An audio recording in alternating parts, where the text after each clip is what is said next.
99। सीखने में पठार का क्या अर्थ है?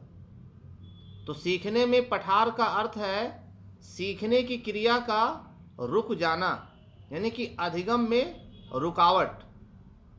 प्रश्न नंबर 100, अधिगम में वक्र का क्या अर्थ है?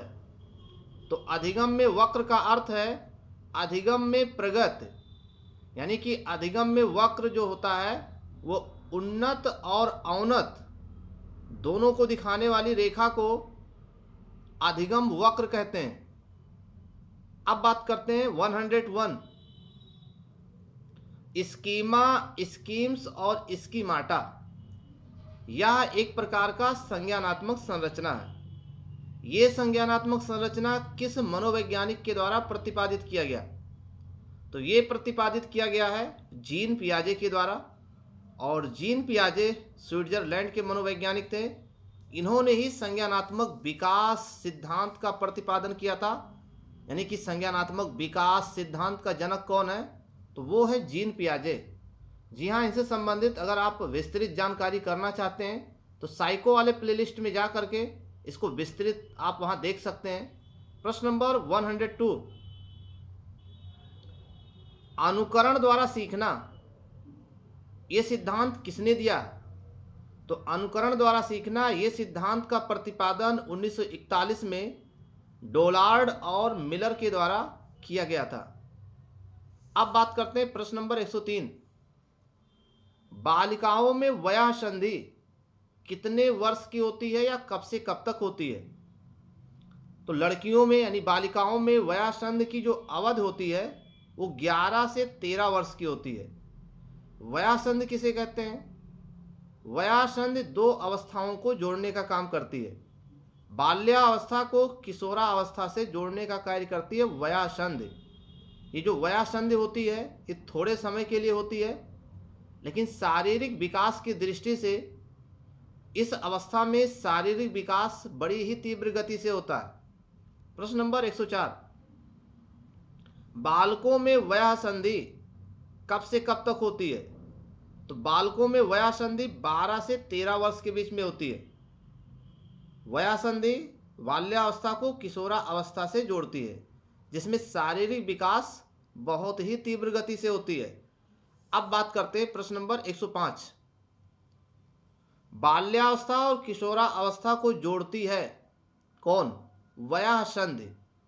प्रश्न नंबर 106, मिथ्या परिपक्वता काल किसे कहा गया है? किस अवस्था में बालक झूठ बोलता है, ज़्यादा झूठ बोलता है? सही उत्तर होगा बाल्यावस्था। जी हाँ, बाल्यावस्था को ही गंदी आयु भी कहते हैं।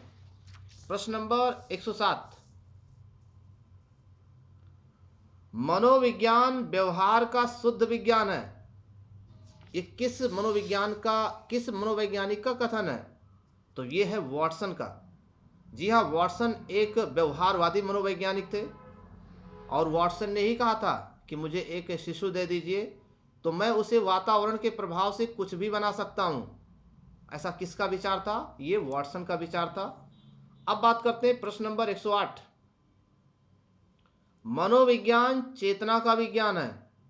ये किस मनोवैज्ञानिक का कथन है? तो ये है जेम्स ड्रेवर का। जी हाँ, ये महत्वपूर्ण कथन जो अक्सर परीक्षाओं में पूछे जाते हैं। मनोविज्ञान को और भी विस्तृत जानकारी करना है मनोविज्ञान के बारे में तो आप साइको वाले प्लेलिस्ट में एक बार ज़रूर जाइए, वहाँ आपको ढेर सारे प्रश्न मिल जाएंगे। वहाँ पर आपको थॉर्नडाइक, स्किनर, पावलोव, इसके अलावा बुद्धि से संबंधित और भी महत्वपूर्ण अल्बर्ट बंडूरा, चॉम्स्की या फिर गैगने, ब्रोनफेन ब्रेनर, ऐसे तमाम सिद्धांत मनोविज्ञान से संबंधित उस प्लेलिस्ट में दिए गए हैं, आप वहाँ से देख सकते हैं। प्रश्न नंबर 109, पर्सोना शब्द का अर्थ बताइए। तो पर्सोना शब्द का अर्थ है वेशभूषा। अब बात करते हैं 110 की, शैशवावस्था की अवधि कब से कब तक होती है? तो इसकी अवधि होती है 0 से 5 वर्ष। प्रश्न नंबर 111, बाल्यावस्था की अवधि कब से कब तक होती है? तो बाल्यावस्था की अवधि होती है 6 से 12 वर्ष। प्रश्न नंबर 112, किशोरा अवस्था की अवधि कब से कब तक होती है? तो किशोरा अवस्था की जो अवधि होती है वो 12 से 18 वर्ष। जी हाँ, किशोरा अवस्था को तूफान, संघर्ष, तनाव की स्थिति या अवस्था किसने बताया था? तो ये बताया था स्टेनले हॉल ने। स्टेनले हॉल, जी हाँ, स्टेनले हॉल ने ही किशोरावस्था को संघर्ष, तनाव और तूफान की संज्ञा दी थी।